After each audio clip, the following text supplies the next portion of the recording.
The Pac-12 ushers in a new era, and right now the Ducks are the kings of the hill in the new conference. Coming off a 12-1 season and a loss to Auburn in the BCS title game, can Oregon get back to the mountaintop and this time win it? The Beavers have lots of questions as the season draws near. The health of several Beavs are in question, and Mike Riley figures to need everyone at full speed if OSU is to get back to a bowl game after missing out a season ago. The Trojans are still bowl ineligible, but Matt Barkley and company could play spoiler. The heat is on Rick Neuheisel in Westwood. Will the Bruins be able to win enough games to give the coach another year? Nick Foles is back for his senior season in Tucson, but do the Wildcats have enough pieces around him? The Dogs begin life after Locker, but will the price be right for the new-look Huskies? A new-look Pac-12 brings two new schools to the table, while in Berkeley, the Bears' facilities get a major overhaul. Plus, how do college athletes juggle school, sports, and family? And meet one Duck who is living a whole new life.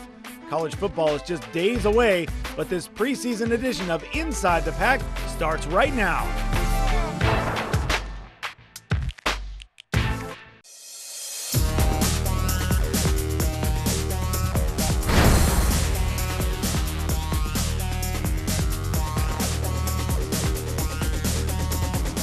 They do deserve the reputation. It's loud, it's hard to plan, and as a team, you can't make mistakes, you can't have penalties, you can't throw interceptions, and they definitely, it's not like we're going out there and shooting ourselves in the foot all the time. They force you into making mistakes with their speed and their scheme. Preseason Heisman candidate Andrew Luck on the Oregon attack as the Cardinal and Ducks will once again battle for conference supremacy. Hello and welcome to this 1 hour Inside the Pac preseason special. I am Tom Ward. He is Nick Krupke. And Nick, what an offseason it has been for Oregon. While we didn't have any reports of stolen laptops, we had plenty of other things. 118 miles an hour, an arrest for burglary, a ton of stories about Will Lyles. And oh, by the way, Lake Seastrunk transferred back to his home state of Texas, transferred to Baylor without ever playing a down for the Ducks. Yeah, for Duck fans, again, the second year in a row, this offseason, it's like the salvation is coming here with the season about to get underway. But LSU not very clean right now either. They've been tied in with Will Lyles, and now just this week here, that big bar fight from a couple of weeks ago, Jordan Jefferson issued a warrant for his arrest. He turns himself in. He's suspended indefinitely, will not play the opener. He's one of the better quarterbacks in the country entering his senior year. He started 27 games, and now they lose this guy, plus one of their top receivers. Shepard's out. He's been ruled ineligible as well. So, boy, a big break for the Ducks, as we know from last year. You get some breaks with the scheduling and maybe with some opponents having some injuries, and in this case, some suspensions.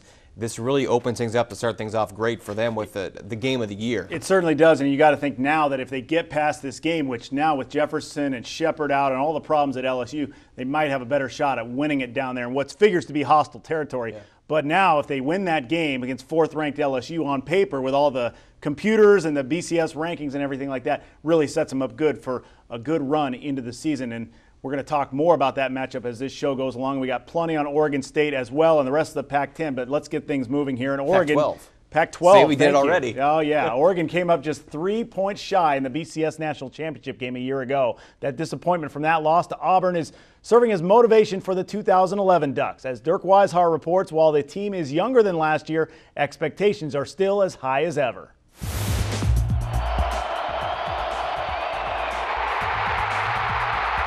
The sting of coming up short in the BCS National Championship game still lingers with the Ducks. For us to get so close and have that last play, be in my hands and, and it slipped away, and that's motivation to me. I know it's motivation for everybody else on this team. We don't want to dwell on the past and just think about, that bad day, we lost, and we look at it as motivation now. We got to get there. We know we got there, we got to get there again and then win it. If that's going to happen, the Ducks will have to overcome some key losses, especially at wide receiver, offensive line, and at tight end, where depth is a concern with the retirement of Brandon Williams. We have some holes to fill on the offensive side of the ball, and it starts up front. You lost both Rand and C.E. Kaiser and Jordan Holmes, and who's going to take those three guys' spots?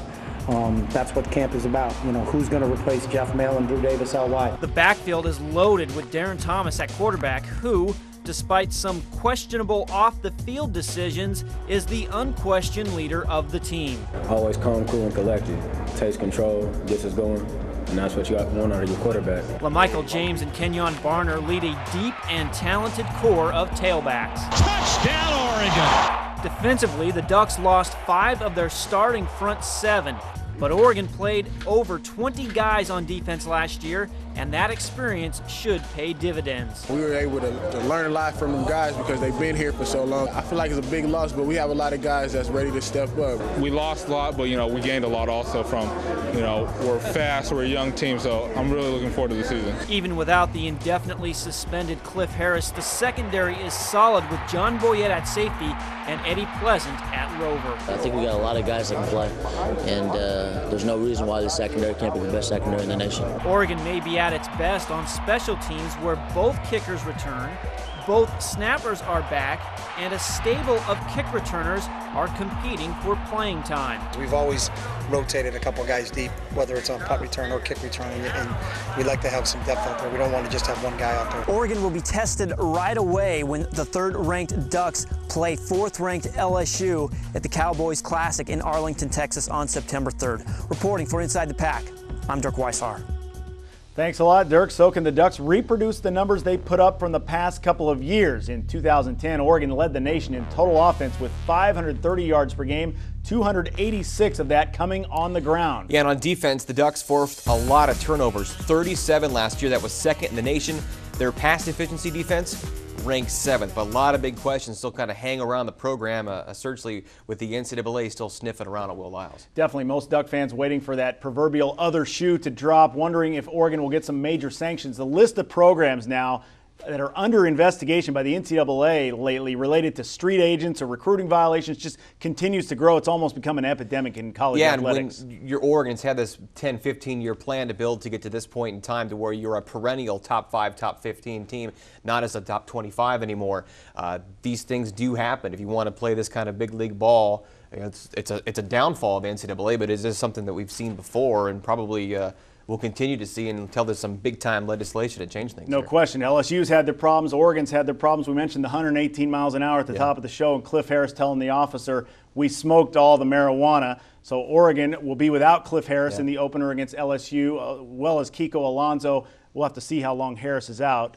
So, we'll see for Oregon if they can get some things done without Cliff Harris. Well, as we mentioned at the top of the show, big news out of Baton Rouge with LSU quarterback Jordan Jefferson and linebacker Josh Johns being suspended after police issued arrest warrants charging Jefferson and Johns with 2nd-degree battery in connection with a bar fight on Friday. The pair turned themselves in. 4 people were injured in the incident that took place nearly 2 weeks ago. On the football side, head coach Les Miles has suspended the players indefinitely, meaning they will definitely miss Oregon's season opener in Dallas. Earlier in camp, receiver Russell Shepard was suspended for the opener for a violation of team rules. And whether it's the Wisconsin shoebox scandal back in 2000, which resulted in 12 players sitting against the Ducks, Deshaun Foster of UCLA got suspended prior to a game with Oregon, or remember ASU's J.R. Redmond missed a game with the Ducks in 1999 due to suspension. Oregon's had its fair share of breaks in this category over the years. And that the breaks play so much into having another successful season, but now you're looking at a quarterback for the Tigers and another senior, Jarrett Lee.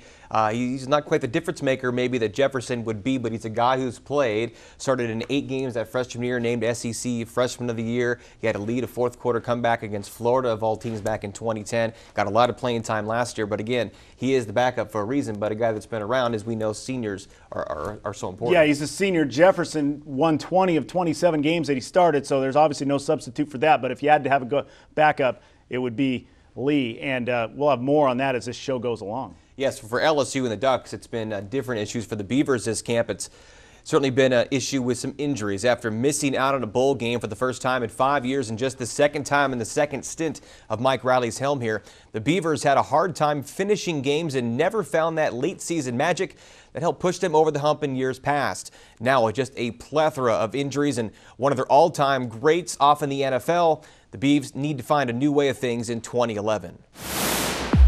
Gone are the 1,400-plus total yards and 17 touchdowns of Jaquiz Rogers, who left early and is now an Atlanta Falcon. The Beavs could run out of backfield by committee. 5th-year senior Ryan McCants has been counted on for years, and it's time to come through. Javon Stevenson, Jordan Jenkins, and true freshman Teron Ward are in the stable as well, but the real find this fall has been Malcolm Agnew. The 5'9", 190-pound true freshman from Chesterfield, Missouri, has been rolling with the ones. And it feels like a mission accomplished, even though nothing's happened yet, but that's what it would feel like because, you know, even though I was behind, I didn't know anything coming in, I still worked hard and got the spot. You can certainly read into it that he's impressed everybody and doing real well and is the running to be our running back or part of our group of running backs that play in the games. He's certainly that for sure.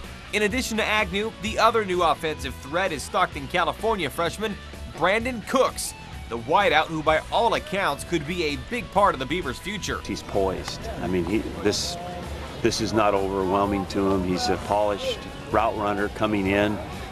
He's intelligent.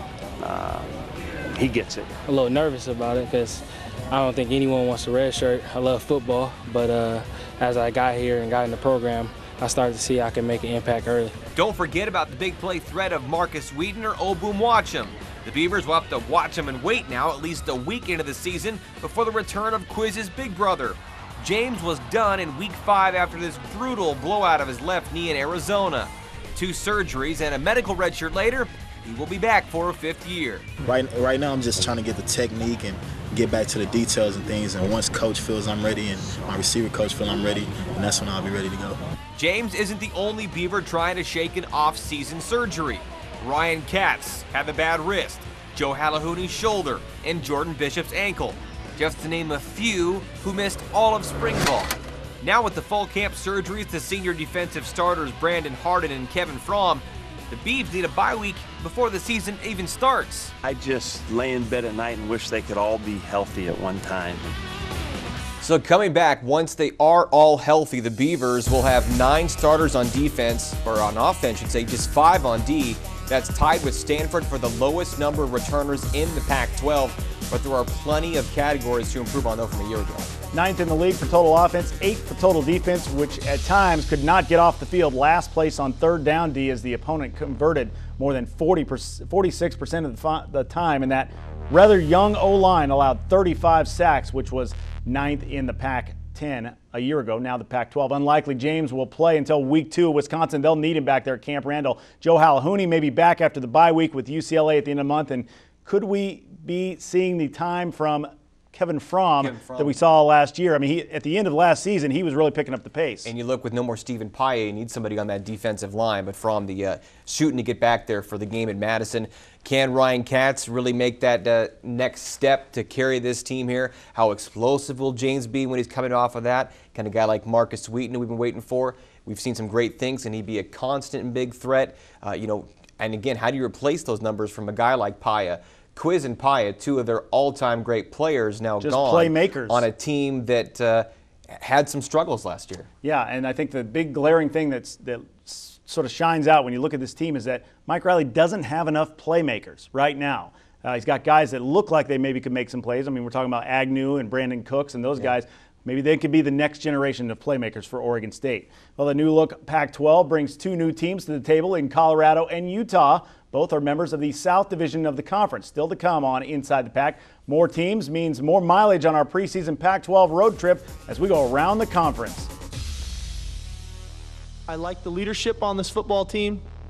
I think we've got a senior class that is hungry. Plus, you might think the typical college athlete wouldn't have time for much else outside of school and sports, but Mark Asper would prove you wrong. That's coming up. And imagine having to uproot your life and start fresh thousands of miles away from the only place you've ever known. That's what happened to the Ducks' Darian Weems. And as always, you can find plenty more Ducks, Beavers, and the rest of the new look Pac-12 online all the time at our website, InsideThePac.com. Our hour-long season preview show rolls on after this.